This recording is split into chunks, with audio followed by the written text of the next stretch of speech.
অল্প কয়েকদিন পরেই আমরা ঈদ উল ফিতর উদযাপন করবো ইনশাআল্লাহ। জাকাতুল ফিতর বা সদাকাতুল ফিতর আদায় করা আমাদের জন্য আবশ্যক। এই সদাকাতুল ফিতরের ব্যাপারে আমরা এ পর্যায়ে সামান্য কিছু কথা বলতে চাই। প্রথমে বলবো যে সদাকাতুল ফিতর আদায় করা কি। সদাকাতুল ফিতর আদায় করা হচ্ছে ওয়াজিব, কারণ সহিহ বুখারীর বর্ণনায় এসছে, আব্দুল্লাহ ইবনে উমর রাদিয়াল্লাহু তাআলা আনহু বলেন, ফারাদা রাসূলুল্লাহি সাল্লাল্লাহু আলাইহি ওয়াসাল্লাম যাকাতুল ফিতর। আল্লাহ রাসূল সাল্লাল্লাহু আলাইহি ওয়াসাল্লাম সদাকাতুল ফিতরকে এটা ফারাদা শব্দ ব্যবহার করেছেন, মানে আবশ্যক, দিতেই হবে আপনাকে। আপনার যদি সামর্থ্য থাকে এটা আদায় করতেই হবে। এটা সাধারণ কোনো দান সদাকা নয়, এটা সদাকাতুল ফিতর, এটা আপনাকে আদায় করতে হবে। ফারাদা শব্দ ব্যবহার করেছেন, মানে এটা খুবই গুরুত্বপূর্ণ, এটা ওয়াজিব। তাহলে সদাকাতুল ফিতর আদায় করার হুকুম হচ্ছে ওয়াজিব। এবার আমরা জানবো যে কেন এটা দিতে হয়, কেন আমরা সদাকাতুল ফিতর আদায় করব। সুনানে আবু দাউদের একটি হাদিসে সদাকাতুল ফিতর আদায়ের দুইটি সিগনিফিক্যান্স উল্লেখ করা হয়েছে। দুইটি কারণে সদাকাতুল ফিতর দিতে হয়। এক হচ্ছে তুহরাতান লিস-সাইমি মিনাল লাগবি ওয়ার রাফাস। আমরা রোজা রাখতে যেভাবে রোজাটা রাখার দরকার ছিল, আমরা হয়তো অনেকে সেভাবে রোজাটা রাখতে পারিনি। আমরা কেউ হয়তো মিথ্যা কথা বলে ফেলেছি, কেউ হয়তো অন্যের গীবত করে ফেলেছি। এগুলো আল্লাহ মাফ করে দিয়ে যাতে রোজাটাকে আল্লাহ তাআলা ভালোভাবে কবুল করে নেন, এজন্য তুহরাতান লিস-সাইম, রোজাদারদেরকে পবিত্র করবার জন্য এই সাদাকাতুল ফিতরকে ওয়াজিব করা হয়েছে। দুই নম্বর সিগনিফিকেন্স হচ্ছে ওয়া তু'মাতান লিল মাসাকিন, মিসকিনদেরকে খাবার দেওয়ার জন্য। সাদাকাতুল ফিতরের উদ্দেশ্য হচ্ছে ঈদের দিন যাতে কোনো গরিব মিসকিন না খেয়ে না থাকে, তাদের মুখে যেন হাসি থাকে, তাদের বাসায় যেন খাবার থাকে, এই জন্য সাদাকাতুল ফিতরকে ওয়াজিব করা হয়েছে। সহজ কথায় বলা যায়, ঈদ আসার আগেই অসহায়দের ঘরে ঘরে খাবার পৌঁছে দেওয়ার ইসলামী প্রজেক্টের নাম হচ্ছে সাদাকাতুল ফিতর। অর্থাৎ ঈদের দিন যাতে মানুষের ঘরে ঘরে তাদের দৌড়াতে না হয়, এজন্য ঈদ আসার আগে যেন তাদের ঘরে আমরা খাবার পৌঁছে দিই, এই প্রজেক্টের নাম হচ্ছে সাদাকাতুল ফিতর। এবং ঈদের দিন এটা হচ্ছে দিয়াফাতুল্লাহ, ঈদের দিন সবাই আল্লাহ তাআলার মেহমান, এজন্য ঈদের দিনে রোজা রাখা হারাম। তো ঈদের দিনে যেদিন আমরা সবাই আল্লাহর মেহমান, আমরা ঘরে পায়েস খাবো, ফিন্নি খাবো, পোলাও খাবো, মাংস খাবো, আর আমাদের অসহায় সুবিধাবঞ্চিত গরিব মানুষগুলো কিছুই খাবে না, এটার নাম ইসলাম নয়।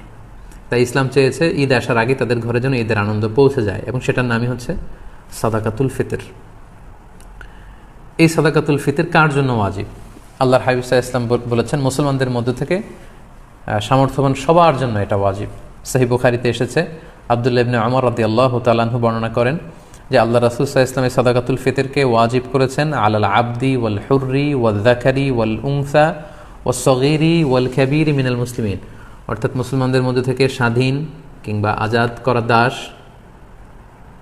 কিংবা ছোট বড় নারী পুরুষ সবার উপর এটা ওয়াজিব, যারই সামর্থ্য আছে তাকে দিতে হবে। এমন না যে আপনি প্রাপ্তবয়স্ক, আপনি আর আপনার স্ত্রী, এই দুজনের সাদাকাতুল ফিতর আপনি আদায় করলেন, আপনার ছোট ছোট ছেলে মেয়েদের সাদাকাতুল ফিতর আদায় করলেন না, না, এমনটা করা যাবে না। সবার, আপনার ঘরে যদি 6 মাসের ছোট্ট দুধ খায় এরকম বাচ্চাও থাকে, সেই বাচ্চার পক্ষ থেকেও আপনি সাদাকাতুল ফিতর আদায় করে দেবেন। যিনি ঘরের কর্তা ব্যক্তি আছেন আপনি আদায় করবেন, বাবা আদায় করবে, কিংবা বড় ভাই আদায় করে দেবে। অর্থাৎ সবার পক্ষ থেকে এটাকে আদায় করতে হয়। কখন আদায় করবেন? এটা একেবারে রমাদানে একেবারে শেষের দিকে, ঈদের 1-2 দিন আগ থেকে, অর্থাৎ এখন থেকে। বাংলাদেশে গতকাল 27শে রমাদান কদর আমরা কাটিয়েছি, মালয়েশিয়াতে আমাদের 28তম রোজা চলছে। তো এজন্য এখন খুব মোক্ষম সময় সাদাকাতুল ফিতর আদায় করে দেয়ার। আল্লাহর হাবিব সাল্লাল্লাহু আলাইহি ওয়াসাল্লাম সুনানে আবু দাউদের হাদিসে তিনি বলেছেন যে মান আদ্দাহা ক্বাবলা সলাতি ফাহিয়া যাকাতুন মাকবুলা ওয়া মান আদ্দাহা বা'দা সলাহ ফাহিয়া সাদাকাতুন মিনাস সাদাকাত। এটা ঈদের নামাজে যাওয়ার আগে যে ব্যক্তি এই সাদাকায়ে ফিতর আদায় করবে সে ফিতরার সওয়াব পাবে, অর্থাৎ সাদাকাতুল ফিতরের যে সওয়াব, পরিপূর্ণ সওয়াব সে ইনশাআল্লাহ পাবে। ওয়া মান আদ্দাহা বা'দা সালাহ, আর ঈদের নামাজের পরে যদি কেউ সাদাকাতুল ফিতর আদায় করে ফাহিয়া সাদাকাতুন মিনাস সাদাকাত, এটা অন্যান্য সাধারণ চ্যারিটি বা দানের মতোই একটি দান হবে। সাদাকাতুল ফিতরের যে সিগনিফিকেন্স বা সাদাকাতুল ফিতরের যে তাৎপর্য বা সওয়াব, এটা কিন্তু তখন সে আর পাবে না। তো এই জন্য সাদাকাতুল ফিতর ঈদ আসার 1-2 দিন আগ থেকে আপনারা দান করা শুরু করতে পারেন, এবং এটা ডেডলাইন হচ্ছে ঈদের সালাত। ঈদের সালাতের পরে কিন্তু আর সাদাকাতুল ফিতর আদায় করা যাবে না। তাহলে সম্মানিত শুধু আমরা জানলাম যে কখন কাদের উপর সাদাকাতুল ফিতর আদায় করা ওয়াজিব হয়। এবারে আমরা জানবো কি দিয়ে সাদাকাতুল ফিতর আদায় করব। হাদিস, সাদাকাতুল ফিতরের সম্পর্কিত যে হাদিসগুলো আছে, এই হাদিসগুলো যদি আমরা পর্যালোচনা করি তাহলে দেখব যে খাবার দিয়ে আদায়ের কথা বলা হয়েছে। সাদাকাতুল ফিতরের হাদিসগুলো যদি আমরা একটু পর্যালোচনা করি, দেখব যে 5 ধরনের খাবার দিয়ে আদায় করতে বলা হয়েছে। গম, জব, তারপরে খেজুর, পনির এবং কিশমিশ, এই 5টি খাবার দিয়ে আদায় করতে বলা হয়েছে। আবু সাঈদ আল খুদরি রাদিয়াল্লাহু তাআলা আনহু বর্ণনা করেন, সহিহ মুসলিমের বর্ণনা, যে কুন্না নুখরিজু যাকাতাল ফিতরি সাআন মিন তুআম, আমরা খাবার দিয়ে সাদাকাতুল ফিতর আদায় করতাম। It should be food item. এবং সে খাবারগুলো কী ছিল আমরা বলেছি যে গম, জব, খেজুর, পনির এবং কিশমিশ। কতটুকু পরিমাণ আদায় করতে হবে? 1 সা। 1 সাতে কতটুকু? আমরা কৃষিজ সম্পদের জাকাত বা ফসলের জাকাতের আলোচনা আমরা বলেছি যে 1 সার পরিমাণ কত, এ নিয়ে অনেক মতভেদ আছে। কেউ বলেছেন 2 কেজি 40 গ্রাম, কেউ বলেছেন 2 কেজি 400 গ্রাম, 600 গ্রাম, 3 কেজি, এবং সর্বোচ্চ হানাফি মাযহাবে যেটা সাজেস্ট করা হয় 3 কেজি 300 গ্রাম পর্যন্তও কিন্তু মতামত আছে। তো আমরা এখানে এটাই সাজেস্ট করলাম যে 3 কেজি 300 গ্রাম পরিমাণ খাবার আপনি সাদাকাতুল ফিতর হিসেবে দিয়ে দিবেন। আমাদের বাংলাদেশে যেহেতু প্রধান খাবার হচ্ছে ভাত, মানে চাল, আপনি চাল দিয়ে আদায় করলে এটা ফুড আইটেমের অন্তর্ভুক্ত। সো খুব সুন্দরভাবে আপনার সাদাকাতুল ফিতর আদায় হয়ে যাবে ইনশাআল্লাহুল আজিজ। 1 সা পরিমাণ চাল। সা হিসেব করবেন কিভাবে? 1 সাতে হয় 4 মুদ। আমি আবারও বলছি, 4 মুদে হয় 1 সা। এখন 1 মুদ কত? আপনার 2টা হাত এরকম মোনাজাতের মতো করে, একজন প্রাপ্তবয়স্ক মানুষের প্রমাণ সাইজের 2টি হাত এরকম মোনাজাতের মতো করে, এই হাতে যতটুকু চাল ধরবে, একবারে 2 হাতে চাল নিলে যতটুকু এখানে ধরবে বা আটবে, সেটা হচ্ছে 1 মুদ। এরকম 4 বারে যদি আপনি দেন তাহলে হয়ে গেল 1 সা। আপনার নিজ হাত দিয়ে এরকম 4 বারে হিসেব করেও আপনি করতে পারেন, অথবা হানাফি মাযহাবের যে প্রেসক্রাইব করা হয়েছে 3 কেজি 300 গ্রাম, সেই হিসাবেও আপনি 3 কেজি 300 গ্রাম চাল দিলে আদায় হয়ে যাবে ইনশাআল্লাহুল আজিজ। এক্ষেত্রে খুব কমন একটা প্রশ্ন, যে খাদ্য না দিয়ে, চাল না দিয়ে, এরকম গম না দিয়ে টাকা দিলে আদায় হবে কিনা। এ ব্যাপারে স্কলার্সদের মধ্যে মতভেদ আছে। হানাফি মাযহাব ছাড়া বাকি 3টা মাযহাবে, শাফিঈ, মালিকি, হাম্বলি, 3 মাযহাবে বলেছে না, যেহেতু সরাসরি হাদিসে খাদ্যের কথা বলা হয়েছে, so it should be food item, খাদ্য দিয়েই হতে হবে। কিন্তু হানাফি মাযহাবে বলা হয়েছে যে না, খাদ্য দিলে তো আদায় হবে, পাশাপাশি এটার মূল্য দিয়ে দিলেও ইনশাআল্লাহ আদায় হয়ে যাবে। এবং শাইখুল ইসলাম ইবনু তাইমিয়া আলাইহি রাহমা, উনিও এই মতামতকে গ্রহণ করেছেন যে ফিতরা খাদ্য সামগ্রী দিয়ে আদায় করা উত্তম। তবে এমন যদি হয় পর্যাপ্ত খাদ্য পাওয়া যাচ্ছে না, কিংবা ঈদের নামাজের সময় হয়ে গিয়েছে, এখনও আমি আদায় করিনি, এখন কোথায় আমি গম পাবো, চাল পাবো, কখন মাপবো, কখন দিব, আমি তখন টাকা দিয়ে দিলাম, আদায় হয়ে যাবে। অথবা গরিবদের মাসলাহা, যেহেতু এটা গরিবের হক, এবং গরিবদের মাসলাহা যদি এখানে থাকে যে তাদের যদি টাকা দিলেই বেশি উপকার হয়, তখন টাকা দেওয়াটাই উত্তম হবে এবং দিলে আদায় হয়ে যাবে ইনশাআল্লাহ। কারণ আমরা সবাই যদি চাল দিতে শুরু করি বা গম দিতে শুরু করি, এত চাল এত গম, যেহেতু এটা ঈদের দিনের আনন্দের জন্য, ঈদের দিন কি এত চাল এত গম ওনারা খাবেন? ঈদের দিন হয়তো অনেক গরিব মানুষ বা অনেক মিসকিন ফকির তারা একটু পায়েস খেতে চাইবে, একটু পোলাও খেতে চাইবে। সবাই যদি চাল দেয়, এই চাল আবার ওনারা বিক্রি করবে পায়েস কেনার জন্য, ওই চাল বিক্রি করে ওটা টাকা দিয়ে পায়েস, সেমাই এগুলো কিনে নিয়ে আসবে। তো ঘুরে ফিরে একই কথা হলো। তো এই জন্য আপনি টাকা দিয়েও যদি দেন আদায় হবে, এবং যদি গরিবের মাসলাহাত থাকে সেটা আউলা। আমরা অনেক জায়গায় শুনেছি, বিশেষ করে সৌদি আরবের কথা শুনেছি, জাকাতুল ফিতরের বস্তা আছে, আটার বস্তা, এগুলো রেখে আসা হয়, গরিবরা এগুলো নিয়ে আবার দোকানে বিক্রি করে, কয়েক হাত বদল হয়ে দোকানদাররা সেখানে লাভবান হয়, গরিবরা লাভবান হচ্ছে না। আমি বাংলা ট্রিবিউনের গত বছর বা তার আগের বছর একটা নিউজে পড়েছি যে রোহিঙ্গাদেরকে যে খাবার দাবার দেওয়া হয়েছিল, এটা স্থানীয় বাজারে অনেক কম দামে তারা বিক্রি করে টাকা নিয়েছে। তো এই জন্য যেহেতু ফকির মিসকিনদের, অসহায় বা সুবিধাবঞ্চিত মানুষদের এখানে মাসলাহার প্রশ্ন আছে, তাদের যদি টাকা দিলে বেশি উপকার হয় তাহলে টাকা দিয়েও আদায় করা যাবে ইনশাআল্লাহ বিইذনিল্লাহ। এবছর আমরা দেখেছি যে 2002 সালে ইসলামিক ফাউন্ডেশন থেকে ঘোষণা দেওয়া হয়েছে যে সাদাকাতুল ফিতরের সর্বনিম্ন সংখ্যা তারা নির্ধারণ করেছে, ওনারা করেছেন যে 70 টাকা, আর সর্বোচ্চ করেছেন 2200 টাকা। এই ঘোষণা দেওয়ার পর থেকে সবাই 70 টাকা করে আদায় করতে শুরু করেছে। আমাদের দেশে কিন্তু প্রতি বছর এমনটাই হয়, সর্বনিম্ন যেটা থাকে সেটাই সবাই আদায় করে। তো তাহলে সর্বোচ্চ 2200 টাকা দিয়ে সাদাকাতুল ফিতর আদায় করবে কে? এখানে তো হাদিসে অনেকগুলো খাবারের কথা বলা হয়েছে, গম, জব, খেজুর, পনির, কিশমিশ। তো কিশমিশের দাম দিয়ে আদায় করবে কে? সবাই 70 টাকা দরে যদি আদায় করেন তাহলে কিন্তু এটা পরিপূর্ণ আদায় হচ্ছে না। 70 টাকা হচ্ছে সর্বনিম্ন। যার তেমন কোনো সামর্থ্য নেই কিন্তু তিনি সাদাকাতুল ফিতর আদায় করতে চাচ্ছেন বা করছেন, তিনি 70 টাকা দিলে হয়ে যাবে। কিন্তু যার আপনার সামর্থ্য আছে তিনি এক একটা সাদাকাতুল ফিতর সামর্থ্য অনুযায়ী, কেউ 200, কেউ 500, এবং যাদেরকে আল্লাহ তাআলা অনেক বিত্তবান বানিয়েছেন, বিত্তশালী বানিয়েছেন, তাদের কমসে কম 2000 টাকা দিয়ে, 2200 টাকা দিয়ে আদায় করতে হবে। তা না হলে কিন্তু পরিপূর্ণভাবে সাদাকাতুল ফিতর আদায় হবে না। সম্মানিত শুধু সাদাকাতুল ফিতরের বিষয়টা আপনারা সবাই বুঝতে পেরেছেন বলে আমি আশা করি। আলহামদুলিল্লাহ, দীর্ঘ সময় ধরে আপনারা অনেকেই লাইভটিতে আছেন, এখনও প্রায় 24,300 জন দিনী ভাই এবং বোন আপনারা লাইভটিতে আছেন। আমি অনুরোধ করব আপনারা যারা লাইভটি দেখছেন আপনারা শেয়ার করে দিন, তাহলে এখন যারা অনলাইনে আছে তারাও এই লাইভটি থেকে, আলোচনাটি থেকে উপকৃত হতে পারবে ইনশাআল্লাহ। সম্মানিত শুধু আমরা দেখতে দেখতে আমাদের লাইভের একেবারে শেষ পর্যায়ে চলে এসেছি। এ পর্যায়ে আমরা ঈদের সালাতের ব্যাপারে কিছু কথা বলবো। যেহেতু করোনা পরিস্থিতির কারণে গোটা বিশ্বে এখন লকডাউন চলছে, একটা ক্রাইসিস মোমেন্ট, গোটা বিশ্ববাসী এখন খুব আতঙ্কিত, গোটা বিশ্ববাসী খুব বিপদের মধ্যে আছে। ফলে আমাদের মসজিদগুলো এখন বন্ধ, বেশিরভাগ অধিকাংশ মুসলিম দেশগুলোতে মসজিদগুলো বন্ধ, নামাজগুলো আমাদের ঘরে পড়তে হচ্ছে। এমনকি জুমার সালাতও আমরা মসজিদে পড়তে পারছি না, জুমার সালাতের পরিবর্তে জোহরের সালাত আমাদেরকে ঘরে আদায় করতে হচ্ছে। এই পরিস্থিতিতে আর 2 দিন পরেই আমরা ঈদ উল ফিতর উদযাপন করতে যাচ্ছি। এখন যেহেতু আমরা মসজিদে যেতে পারবো না, আমরা কিভাবে ঈদ উল ফিতর এর সালাত আদায় করব? আমরা কি ঘরে ঈদ উল ফিতরের সালাত আদায় করব নাকি করা লাগবে না? এ ব্যাপারে অনেকেরই অনেক প্রশ্ন এবং এই ব্যাপারটা নিয়ে অনেক আলোচনা হচ্ছে।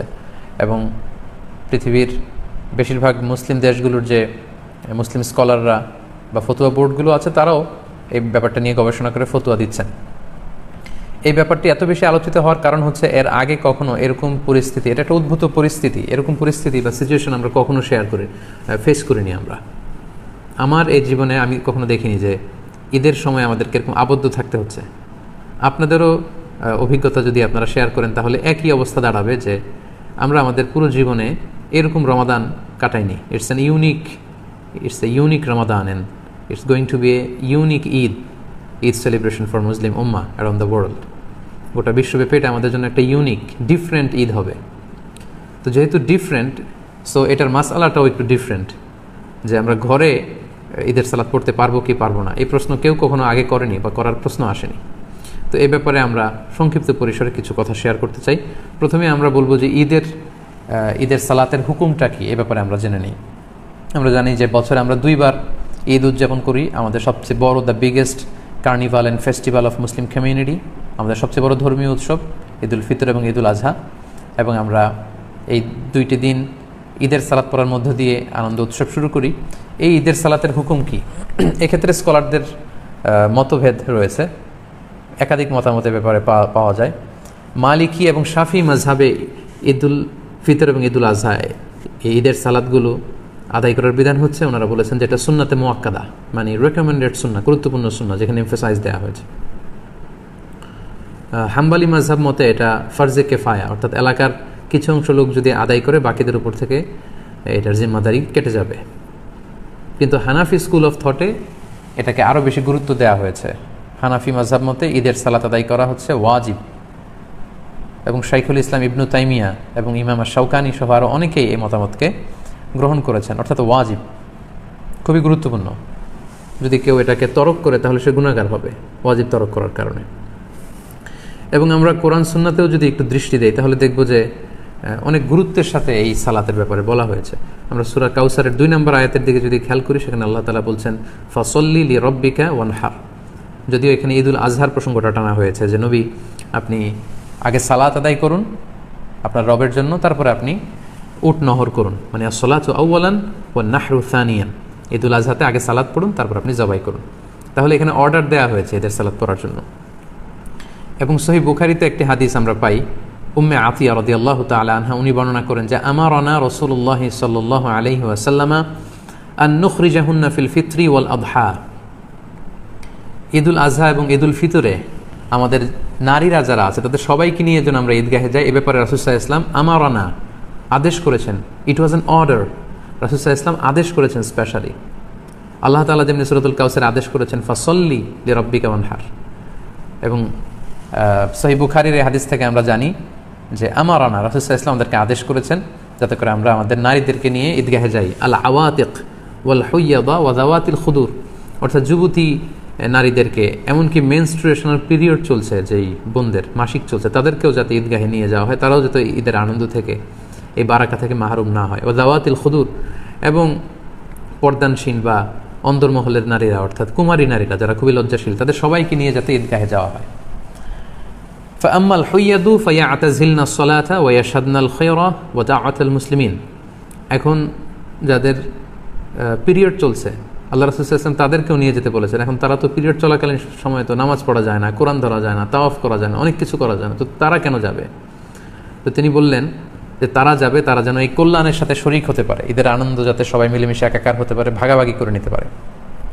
ইয়াতাজিলনাল মুসাল্লা, তারা ঈদগাহে ঢুকবে না, ঈদগাহের বাইরে তারা অবস্থান করবে এবং তারা মুসলমানদের দোয়ায় শরীক হবে, এই বরকতে তারা শরীক হবে। তারপরে এক সাহাবী মহিলা অথবা উম্মে আতিয়া রাদিয়াল্লাহু তাআলা আনহা নিজেই তিনি আল্লাহ রাসূল সাল্লাল্লাহু আলাইহি ওয়াসাল্লামকে জিজ্ঞেস করলেন যে ইয়া রাসূলুল্লাহ ইহদানা লা ইয়াকুনু লাহা জিলবাব ক্বালা লিতুলবিসহা উখতুহা মিন জিলবাবিহা। উম্মে আতিয়া রাদিয়াল্লাহু তাআলা আনহা বললেন ইয়া রাসূলুল্লাহ আমাদের অনেক বোনদের তো পর্যাপ্ত পরিমাণে ঢোলা জামা নেই বা ওড়না নেই, তো পর্যাপ্ত ওড়না বা জামা না থাকলে আমরা কিভাবে ঈদের নামাজে শরীক হব? আল্লাহ রাসূল সাল্লাল্লাহু আলাইহি ওয়াসাল্লাম বললেন তোমাদের অন্য বোন যাদের দুইটা ওড়না আছে তারা তাদের একটা ওড়না দিয়ে তার বোনকে হেল্প করবে, তারপরেও যেন তারা যায়। তো এই হাদিসগুলো থেকে এবং কোরআনের আয়াত থেকে আমরা বুঝতে পারলাম যে ঈদের সালাতের ব্যাপারে আল্লাহ রাসূল সাল্লাল্লাহু আলাইহি ওয়াসাল্লাম খুব বেশি গুরুত্ব আরোপ করেছেন, আমারও না, ইট ওয়াজ অ্যান অর্ডার। পাশাপাশি মুওয়াযাবাতুন নবী সাল্লাল্লাহু আলাইহি ওয়াসাল্লাম আলাইহা ওয়া আসহাবু, আল্লাহ রাসূল সাল্লাল্লাহু আলাইহি ওয়াসাল্লাম এবং সাহাবারা সব সময় ঈদের সালাত আদায় করেছেন, কখনোই ঈদের সালাতকে ওনারা তরক করতেন না। তো এগুলো থেকে বোঝা যায় কোরআন সুন্নাহর আলোকে যে ঈদের সালাতের ব্যাপারে আমাদের শরিয়া এটা খুবই গুরুত্ব আরোপ করেছে। কৃষি সম্পদের জাকাত কি করে দিতে হয়, অর্থাৎ ফসলের জাকাতের সিস্টেমটা কি?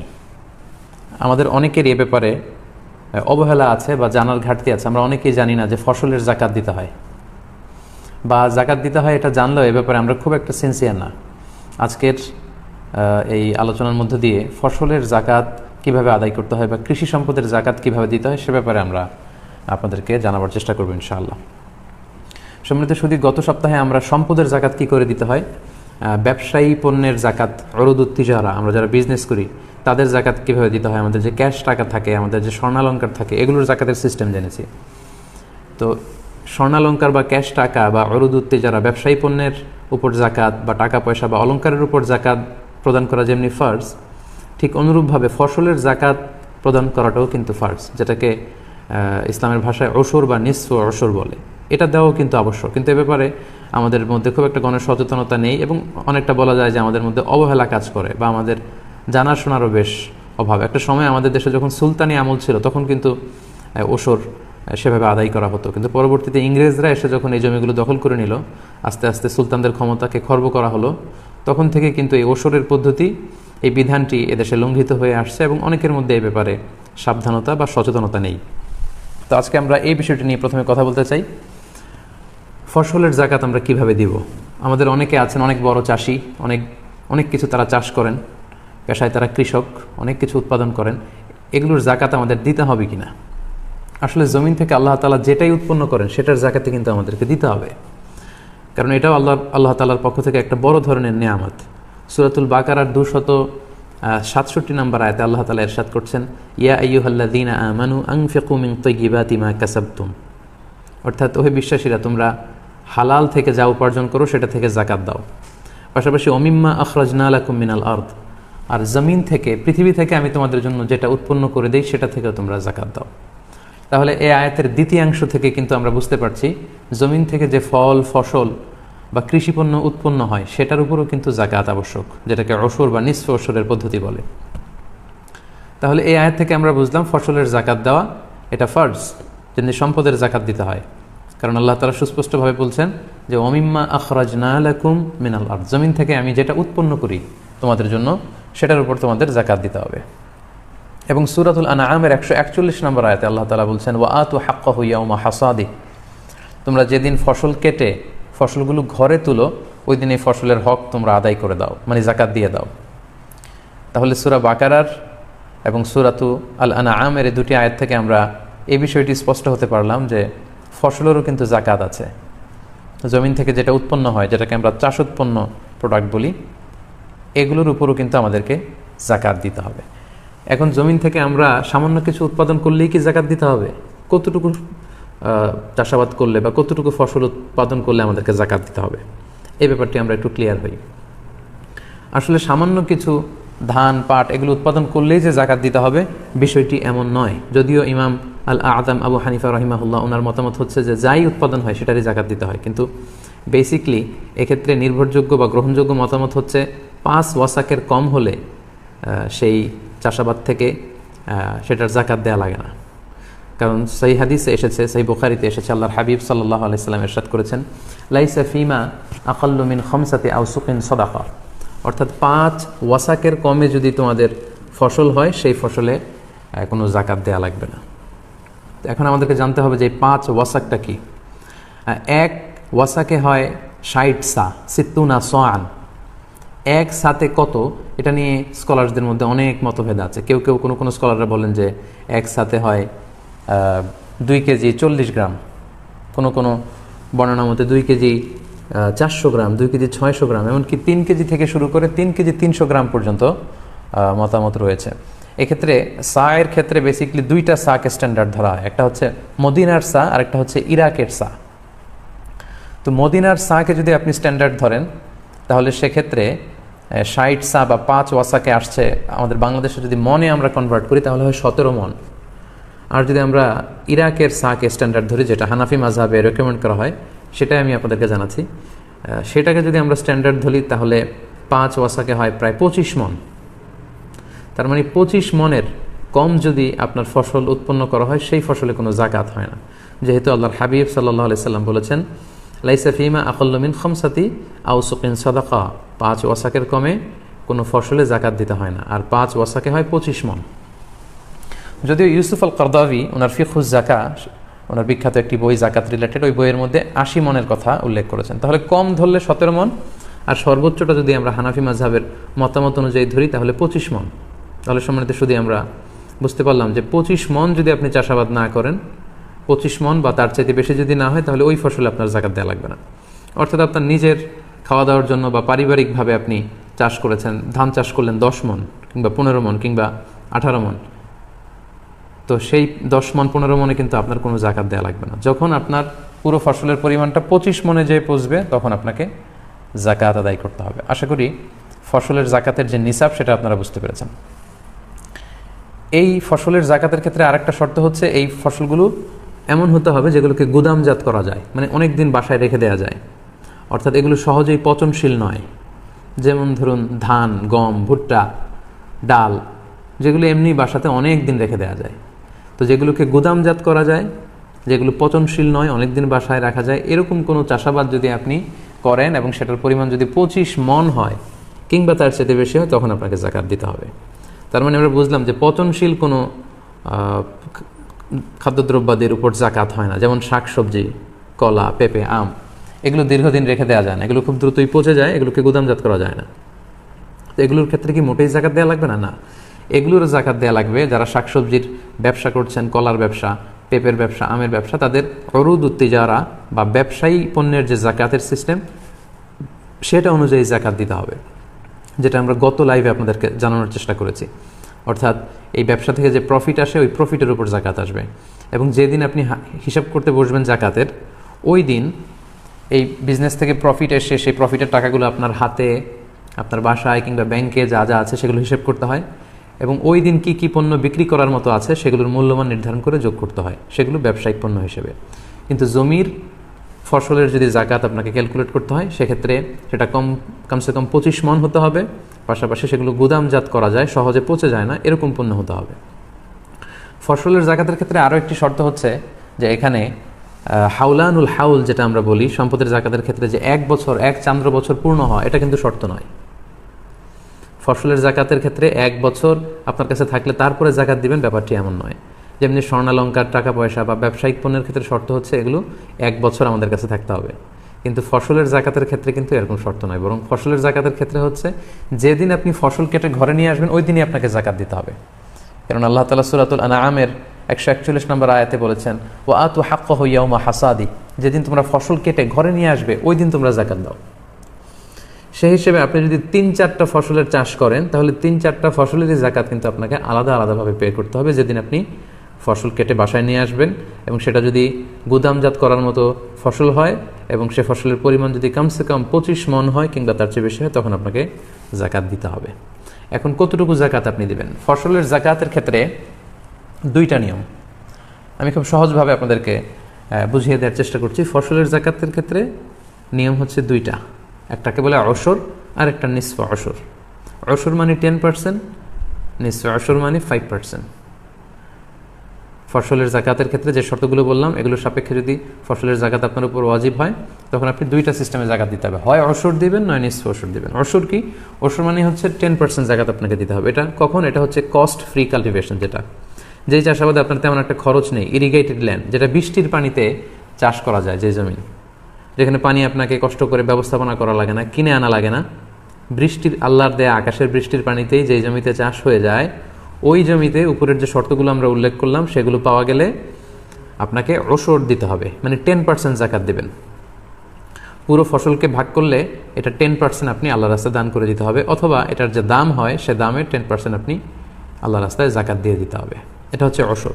আর নিসফে অশর হচ্ছে 5%। 5% আপনি কখন দিবেন? সেটা হচ্ছে কস্ট বেসড কাল্টিভেশন, যেই চাষাবাদে খরচ হয়, যেমন আমাদের বাংলাদেশের বেশিরভাগ চাষাবাদগুলো এটার আওতায় পড়বে, অর্থাৎ 5% চাষোৎপন্ন যেটা হবে সেটার 5% তাদেরকে জাকাত দিতে হবে, যদি সেটা কস্ট বেসড কাল্টিভেশন হয় এবং নন ইরিগেটেড ল্যান্ডস হয়, অর্থাৎ যেই জমিতে বৃষ্টির পানি দিয়ে চাষ হয় না, সেখানে সেচের পানি দিয়ে চাষ করতে হয়। আপনারা এই সেচের পদ্ধতির ব্যাপারে জানেন যে অনেক কষ্ট করে অন্য জায়গা থেকে পানি এনে সেচ দিতে হয়, এখানে নিড়ানি দেওয়া লাগে, এখানে অনেক শ্রমিক খাটানো লাগে, আগাছা কর্তনের জন্য সার দেওয়া লাগে, এটা সেটা লাগে। এই যে কস্ট বেসড যে কাল্টিভেশন, অনেক খরচ হয় এবং সেচ দিয়ে পানি দিয়ে চাষ করতে হয়, সেচের পানি দিয়ে, সেক্ষেত্রে আপনাকে 5% জাকাত দিতে হবে। তাহলে সম্মানিত দিনী ভাই এবং বোনেরা, খুব সংক্ষেপে যদি আমরা বলি তাহলে এভাবে বলবো যে বৃষ্টির পানি দিয়ে যেই ফসল চাষ হয় সেক্ষেত্রে আপনি জাকাত পে করবেন 10%, শতকরা 10%। আর যদি সেচের পানি দিয়ে, আপনার যেখানে খরচ আছে সেচের পানি দিয়ে যদি চাষ হয় 5%। খুব সহজ। তাহলে কৃষিজ পণ্যের জাকাতের ক্ষেত্রে আমরা প্রথমে জানলাম কমসে কম এটা 25 মণ হতে হবে। এরপরে জানলাম এটা পচনশীল হলে চলবে না, গুদামজাত করা যায় এমন ফসল হতে হবে, এবং এটা 1 বছর থাকার শর্ত নয়, বরং যেদিন ফসল কেটে ঘরে উঠাবেন সেদিনই জাকাত দিতে হবে। জাকাত দেওয়ার দুটো পদ্ধতি, একটা হচ্ছে 10% আর একটা 5%। 10% যেটা বৃষ্টির পানিতে চাষ হয়েছে, আর 5% যেটা সেচের পানিতে চাষ হয়েছে। আশা করি আপনারা বুঝতে পেরেছেন।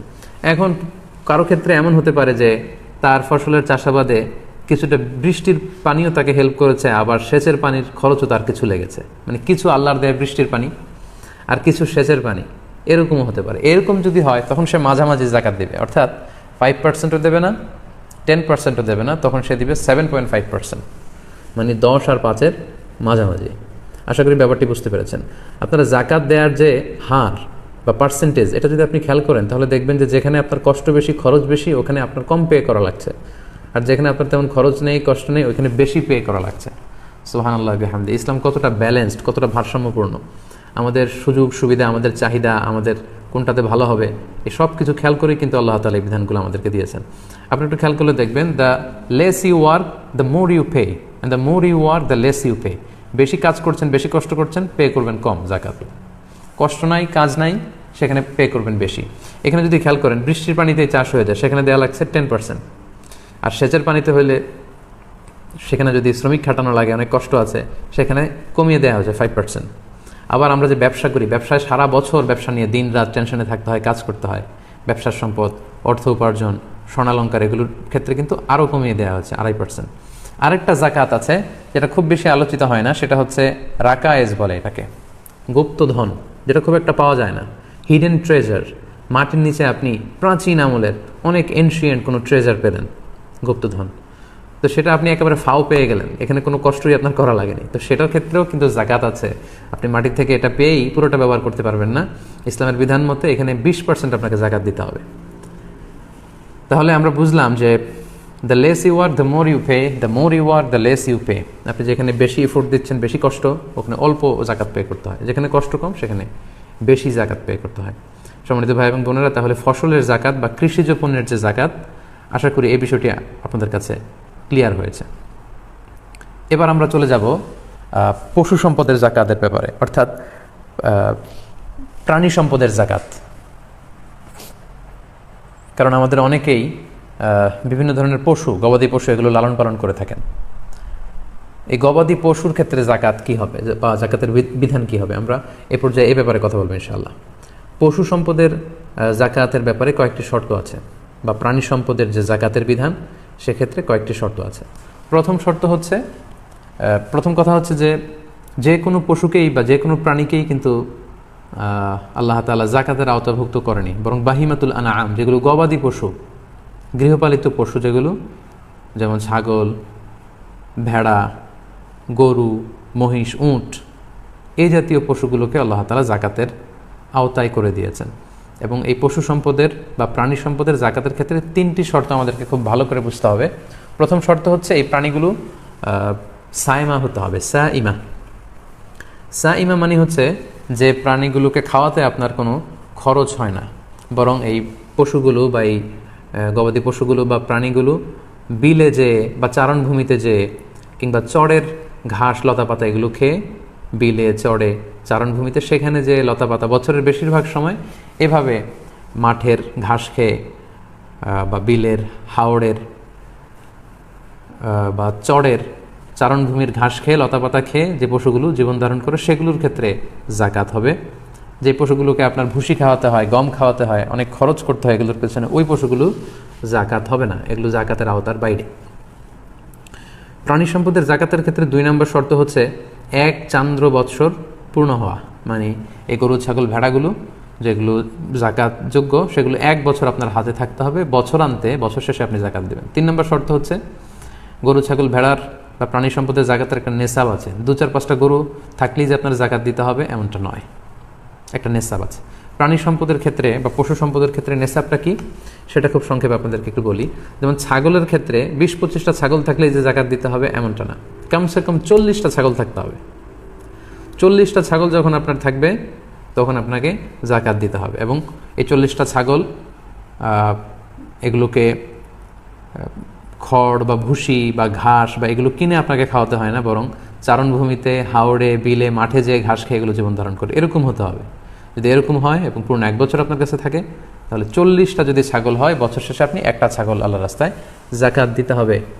তারপর 40টা থেকে শুরু করে 120টা পর্যন্ত কোনো জাকাত নেই। 120টা যখন হবে তখন 2টা জাকাত, এইভাবে হিসেব আছে হাদিসে, যেটা কারো ক্ষেত্রে যদি প্রযোজ্য হয় তারা ব্যক্তিগতভাবে কোনো মুফতি বা কোনো ভালো আলেমের কাছ থেকে হাদিসের সেই লিস্টটা জেনে আপনারা জানতে পারবেন।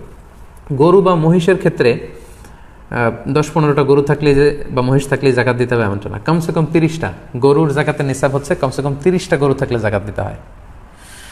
উটের জাকাতের নিসাব হচ্ছে কমসে কম 5টা উট, 2টা 3টা 4টা থাকলেও হবে না। 5টা উট যদি 1 বছর থাকে এবং এগুলোকে খাওয়াতে খরচ হয় না, বরং মাঠের ঘাস খেয়ে এগুলো জীবন ধারণ করে, এই উটগুলোর ক্ষেত্রে আপনাকে জাকাত দিতে হবে। 1 বছর থাকলে 5টা উটের কারণে একটা ছাগল জাকাত দিতে হবে। তো হাদিসে আল্লাহর হাবিব সাল্লাল্লাহু আলাইহি ওয়াসাল্লাম বিস্তারিত বলেছেন যে 100টা উট হলে কত হবে, 200টা হলে কত হবে, 100টা গরু হলে কত হবে, এটার একটা লিস্ট আছে। তো আজকের এই লাইভটাকে আমি খুব লম্বা করব না, কারণ এগুলো নিয়ে আলোচনা করলে লাইভের লেন্থটা অনেক বড় হয়ে যাবে। তাই একটা ইন জেনারেল আপনাদের ধারণা দিয়ে রাখলাম যে 40টার নিচে ছাগল হলে জাকাত দেওয়া লাগে না, গরু বা মহিষ 30টার নিচে হলে জাকাত দেওয়া লাগে না, উট 5টার নিচে হলে জাকাত দেওয়া লাগে না। এবং সেক্ষেত্রে আমরা বলেছি যে এটা সায়মা হতে হবে, অর্থাৎ বনে বাদারে কিংবা চারণভূমিতে, হাওড়ে, বিলে, মাঠের ঘাস খেয়ে এটা জীবন ধারণ করে, এটার পেছনে খরচ নেই, 1 বছর থাকতে হবে এবং নিসাব পরিমাণ হলে তখন জাকাত দিতে হবে। এখন সেই হিসাব করলে তো আমাদের বাংলাদেশে যারা গরু পালে, যারা ছাগল পালে, তাদের তো জাকাতই দেয়া লাগে না। তারা কি করবে? যেমন যারা গরুর দুধের ফার্মের বিজনেস করে, যারা ছাগলের দুধের ফার্মের বিজনেস করে, তাদেরকে জাকাত দেওয়া লাগবে না? হ্যাঁ, লাগবে। তাদের পশু সম্পদের যে হিসাব, সেই হিসাবে জাকাত দেওয়া লাগবে না, তাদেরকে এগুলো ব্যবসায়ের সম্পদ হিসেবে জাকাত দিতে হবে, যেগুলো আমরা গত লাইভে আলোচনা করেছি। যেমন যারা ছাগলের দুধের ফার্ম আছে, গরুর দুধের ফার্ম আছে, তাদেরটা এই জাকাতের আওতাভুক্ত হবে না, কারণ এগুলো সায়মা নয়, এগুলো বিলে, হাওড়ে, মাঠের ঘাস খেয়ে থাকছে না, এগুলোর পেছনে, অস্ট্রেলিয়ান গাভীগুলোর পেছনে অনেক খরচ। সো এই গরুগুলোর উপর কোনো জাকাত নেই, বরং এগুলোর দুধ দিয়ে যে বিজনেস করা হচ্ছে সেগুলোর উপর জাকাত। অর্থাৎ এই গরুর দুধ বিক্রি করে যে টাকা আপনি পাচ্ছেন, এই টাকাগুলোর উপর জাকাত আসবে। আপনি যেদিন জাকাতের হিসাব করতে বসবেন, ওই দিন এই টাকাগুলোর উপর আপনি জাকাতের হিসাব করবেন। এবং এমন যদি হয় যে প্রতিদিন 500 কেজি, 500 লিটার বা 600 লিটার দুধ আপনি বিক্রি করেন, যেদিন আপনি জাকাতের হিসাব করবেন, ওই 600 লিটার দুধ যদি রেডি টু সেল, বিক্রির জন্য রেডি থাকে, দাম কত হবে, দামটা আপনি জাকাতের জন্য হিসাব করবেন। এবং প্রতি মাসেই আপনি এখান থেকে প্রফিট করে যে প্রফিটগুলো আপনার কাছে টাকা হিসেবে থাকে, ক্যাশ টাকা বা ব্যাংকে থাকে, এই হিসাবটা আপনি জাকাত যেদিন হিসাব করবেন সেদিন করবেন। তাহলে আমরা বুঝলাম যে আমাদের বাংলাদেশের যারা গরু ছাগল পালন করে তাদের অধিকাংশের ক্ষেত্রেই বা বেশিরভাগের ক্ষেত্রেই এই প্রাণীগুলোর উপর কোনো জাকাত নেই, বরং তারা যে ব্যবসা করছেন এই ব্যবসার উপর জাকাত। আর ব্যক্তিগত দুধ খাওয়ার জন্য যে চাষাবাদ করা হয় সেগুলোতে কোনো জাকাত নেই। তাহলে যে পোলট্রি শিল্প আছে, পোলট্রির ব্যবসা বা ব্রয়লারের ব্যবসা, গরু ছাগলের দুধ উৎপাদনের ফার্ম কিংবা মাছের ঘের, এগুলোর ক্ষেত্রে ইন্ডিভিজুয়ালি এগুলোর উপর জাকাত হবে না, বরং এগুলো যে ব্যবসায়ী পণ্য, উরুদ তিজারা, এগুলোর ব্যবসা পণ্য হিসেবে এগুলো জাকাতযোগ্য হবে। তাহলে প্রিয় ভাই এবং বোনেরা, সংক্ষিপ্ত পরিসরের প্রাণী সম্পদের বা পশু সম্পদের জাকাতের ব্যাপারে আমি যে ব্যাপারগুলো আপনার কাছে উল্লেখ করলাম, আশা করি আপনাদের কাছে ক্লিয়ার হয়েছে যে ফসলের জাকাত আপনারা কীভাবে আদায় করবেন এবং পশুর জাকাত আপনারা কীভাবে আদায় করবেন। আশা করি আপনাদের কাছে ক্লিয়ার হয়েছে।